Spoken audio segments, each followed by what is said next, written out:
kulea watoto umechukua nafasi ya kuleta madhara kwa namna moja ama nyingine. Kwa mfano, shule nyingi kutaratibu lazima ziwe na kamati ya shule. Kabisa. Katika moja maeneo ambayo kamati ya shule inatakiwa itazame ni kipengele cha usafiri. Sasa sijajua kamati za shule ambazo zinamiliki usafiri kama private schools pamoja na mabasi yao na huduma hiyo wanaitoa, kuna namna gani imewekwa kwa wazazi kulitazama hili. Msikilizaji ameongea vizuri kabisa.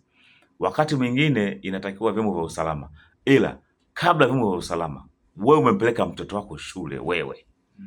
Wakati unaamua kuipeleka shule A, uliamini kuna ubora wa kile ulichokiona, ndio maana ukapeleka.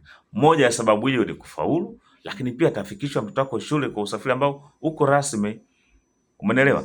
Sasa kama uko rasmi kwenye usafiri, ulifanya utafiti kuhusiana na matokeo. Kwa nini usitazame namna ya kuona jinsi gani usafiri uko kwa usalama mtoto wako? Hii ni issue nyingine. Lakini la mwisho, kwa namna moja ama nyingine pia tutazame kwa nini umpeleke mtoto wako shule yenye umbali mfano kilomita 15 eti kwa kuwa kuna usafiri. Mzazi amezungumza hapa Bwana Juma kutoka Mbagala. Mtoto anakuwa wa 18 au wa 20 amechukuliwa usafiri saa 2. Lakini kuna mwingine amechukuliwa saa 12 na dakika 20. Anaingia darasani saa 3. Kwa hiyo kwenye gari ametumia masaa 2. Amechoka. Kwanza ameshachoka kabla hajaingia darasani. Sasa kama mtu atoke kwa basi kutoka Dar kwenda Morogoro, aende darasani. Alafu ndo ni darasani. Aingie darasani. Umeelewa? Kwa hiyo cha kwanza kisaikolojia mtoto hayuko sawa kwenye kujiandaa kusoma.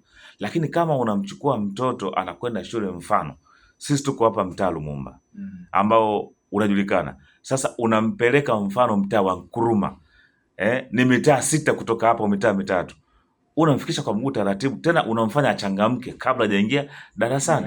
Na zile hatua za zamani zile za mchaka na nini ni sehemu ya hiyo kutembea kidogo kidogo. Lakini unamtia mtoto kwenye gari ambayo inatembea masaa 3, afike shule kashachoka, na wakati mwingine mchaka shule zetu za kisasa hizi. Bado kurudi nyumbani ndo wa mwisho, anarudi anatoka saa 10 na anafika nyumbani saa 12:30 mpaka 1 kasoro, wakati mwingine saa. Kwa hiyo tutazame pia hata mibadala ya kuwapeleka wanafunzi katika umbali unaotumika kutumia usafiri peke yake. Ni jambo muhimu sana kulizingatia. Bwana, sawa, asante kwa wote.